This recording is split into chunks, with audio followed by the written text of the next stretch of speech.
Tom, 8 days ago you stood there smiling in the tunnel at Cardiff Arms Park. Now you're at in the bowels of Twickenham discussing an Aviva Premiership final win. Just sum up the emotions of the last couple of weeks.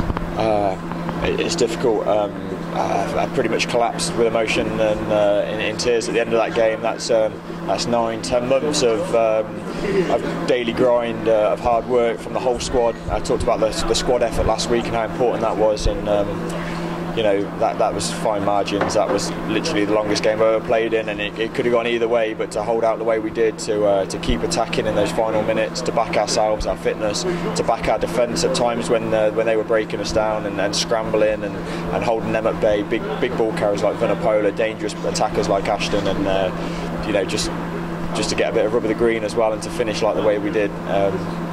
Just ecstatic, so pleased for all the lads, all the hard work they've put in, the backroom staff. So much goes into a Premiership season. I think about the Barwells and the struggles they've had, but the continued support they give. I think about the town of Northampton, the amount of support we had here today, the West Car Park. It felt like a home game as we arrived on the bus, and just a huge amount of relief, but also emotion as well. Just a great feeling. Were you surprised at how Saracens kept on coming back? No, I mean, there was talk in the week about us being a day fresher, having the momentum of a good win compared to their difficult loss, and we wanted to try and force them doubts back into their mind and put them under the cosh. But they're a quality team, and they're built of solid stuff. It was always going to be fine margins that decided. A TMO decision here and there, a penalty, a refereeing decision, a bounce of the ball, and we just had to stay in the fight, just keep working as hard as we could for one another, keep filling the field, filling the space, not lying on the floor, not being lazy, not getting caught on short sides, and just keep grafting. And that's what this team's built on. I mean, we've got an awful lot of talent within the group, but fundamentally rugby games are about emotion and teamwork, and that's what we brought to the party today. Spoken about the Barwell family already in the town of Northampton. There's another motivation you spoke about in the press conference just behind you, about Luis Ghaut, who's the mascot today, and just sum up what how it motivated you to perform today. Yeah, I mean, I first met Luis a good few months back when he was going through a difficult time in hospital. And the idea was to go and try and pick his spirits up. He's, like I say, he's a big Saints fan. He was suffering, and his family obviously going through a hard time, and trying to give him just a little bit of motivation, some strength to get through those tough times. Things like resilience and strength and character, things we talk about in rugby an awful lot, and to see so much of it in a young 12, 13-year-old boy going through the troubles he has, incredibly humbling for the likes of myself and the rest of the team as well. Everyone's really, we had a lot of connection with Luis in the last few weeks in particular. He's been through a difficult time again.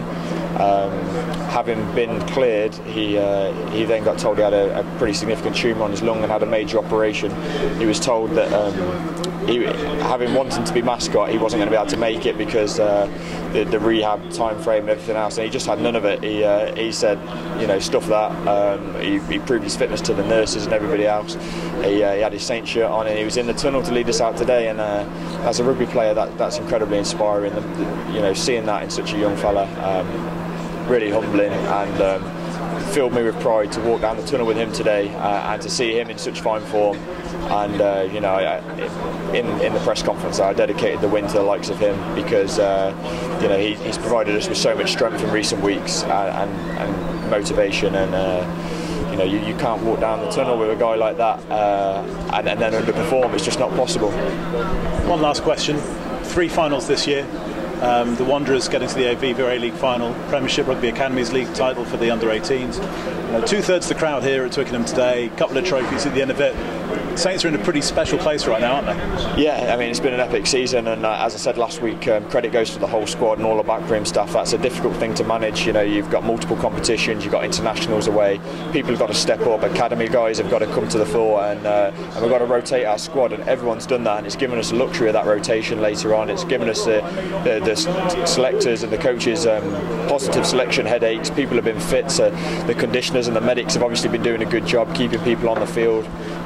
Form of the guys has been great, pushing competition for places and allowing for that rotation, and it's been massive, and it's such a different mindset coming back from England duty when the lads have been on form and winning and morale's high compared to them desperately waiting for the cavalry to arrive and try and pick the guys up. It's a completely different mindset, so you know, huge amount of credit goes to the wider squad this year. It's going to be difficult to top next year, and that's going to be the real challenge now. Is you know, pre-season reassessing our goals, getting back to basics, and making sure that this isn't a one-off.